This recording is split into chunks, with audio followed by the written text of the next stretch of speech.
Welcome back, ladies and gentlemen. So today I'm going to do the basic reassembly of the Shopsmith here.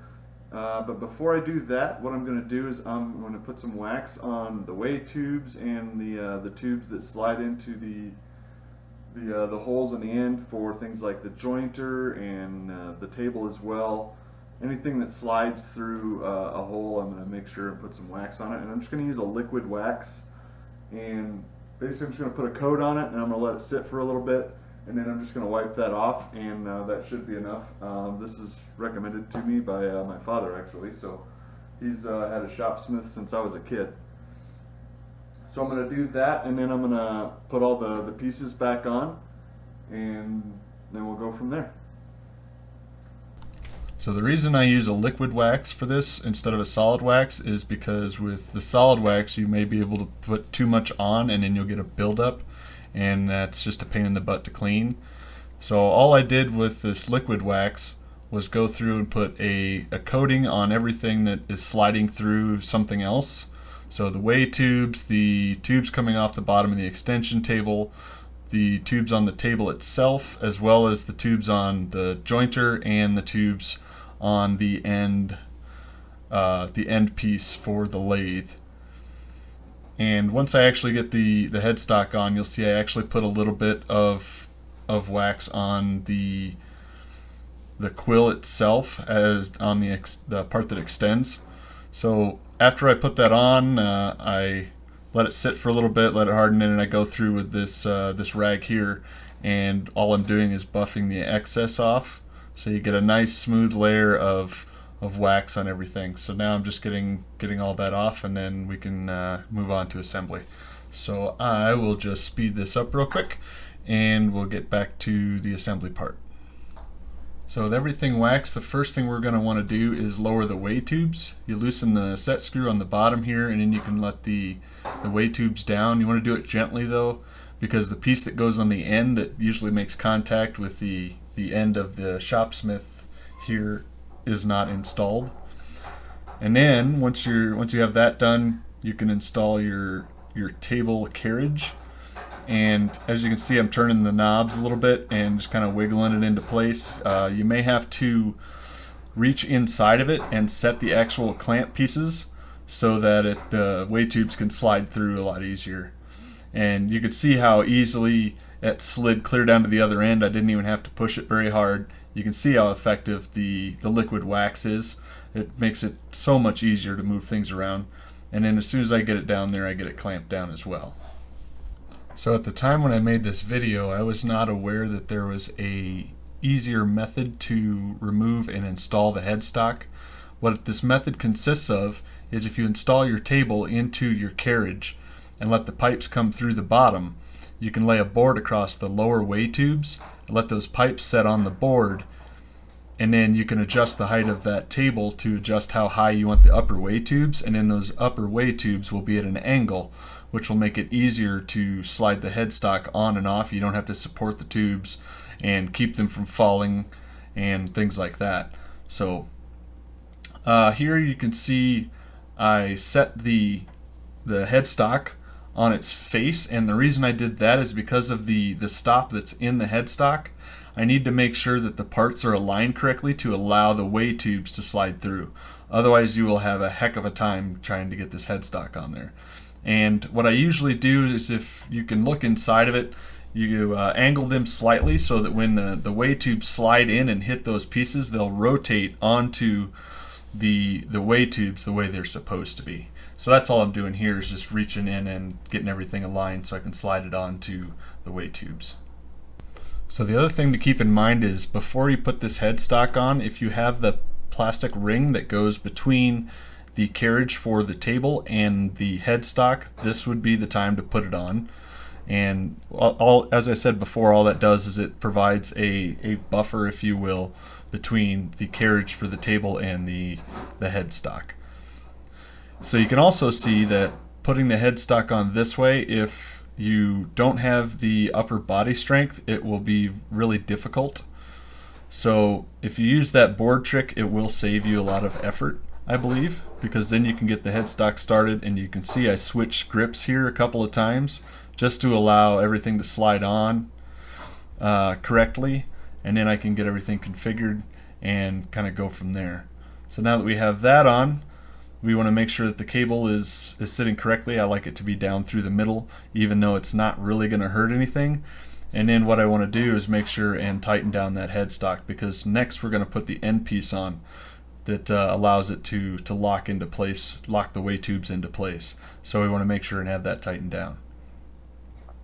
So then we're going to stand this back up, and we're going to tighten that set screw so that the way tubes and the headstock and the carriage for the table cannot fall back down and cause damage from that. So here you can see I got this, and there's a concave part, and what that does is that hooks into the end, so you want to make sure and have that concave section pointing towards where the headstock will be. So that is down with the way tubes up. So I set that on there, and depends on your Shopsmith how forgiving it is. You may be able to get it slid on just by hand. Sometimes you'll have to use what I use is a dead blow hammer, and the reason I use a dead blow is because it has enough weight and impact to move things, but it's technically made out of plastic and filled with sand, so that allows you to kind of smack things into place or align things without having to worry about denting the metal or breaking things most of the time. So all I'm doing is going back and forth, tapping this, making sure I get it good and seated on the bottom. And then this does have the 2 set screws on the bottom of the, well, here in the video it's facing left, but if the tubes were down, the set screws would be on the bottom. So all you want to do is just get your Allen wrench and snug those down, make sure they're good and tight, because the lever on the end of the Shopsmith, once it engages with that and you have the way tubes down, when you tighten that, it will be putting tension on that bracket. So what that'll do is if you don't have it tight enough, it may potentially slide that bracket out, and then you may not get as good of a hold as you would want. So then you loosen your set screw and make sure and hold and support the ends of the way tube. And as you set that down, you can check the alignment with that end piece and make sure the handle is up. So with the handle up, it extends the dish, I guess you could call it, at the end of the shaft on that handle. So I still had a bunch of sawdust in here, so I'm just trying to blow that out and wiggle it out. But you want to check your alignment, make sure it lines up correctly, and that when you tighten that lever, that the correct amount of tension is on that, and that it actually locks the way tubes down. So once you've got this piece installed and you've got everything locked down, what you can do is then you can loosen your headstock as well as loosen your carriage for your table. And if you installed your table for the board trick to install the headstock, you are already ahead of me, so you can kind of skip this part, or if you need this in order to install the table so you can use it to install the headstock, what you want to do is you want to have the teeth towards you if you're standing next to the headstock, as I am, and then I just kind of set this into the tubes and let it set down.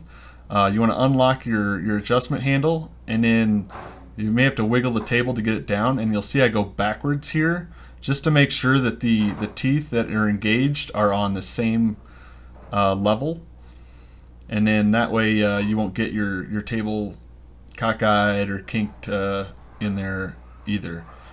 So you can see how nicely that slides, and you can also see the tube sticking out of the bottom there on the table, so you can imagine how a board would go across the bottom way tubes. And then we're just gonna put the table extension in the end, and that slides nice as well, so we'll call that one good enough, and we'll tighten that down. And then we still have I'm going to use the jointer for this one. You can also use, I have a bandsaw accessory, so you can also use the bandsaw. It depends on what you're going to use the most. I don't use my bandsaw a lot yet. I think I have some adjusting to do on it. So we're just going to install the jointer on this, and all I'm doing is making sure that there is the proper amount of height because this jointer has to be up a little bit in order for the shafts to align so we can use our power coupling.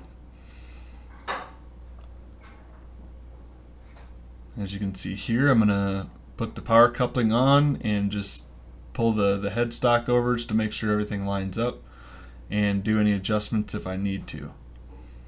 I think I actually do adjust the jointer a little bit. Need to go down there. Now that we got it down just about right, we can line up the teeth and pull the headstock to make sure the power coupler still lines up, make sure everything lines up correctly. And then we can tighten that down as usual.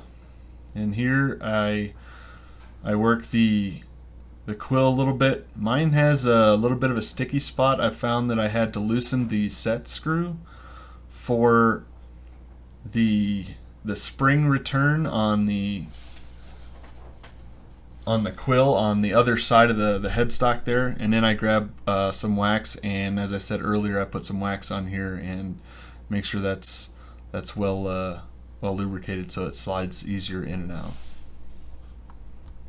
And once your wax is dry, you can go in with your towel and buff the excess off, and then you can allow your quill to return,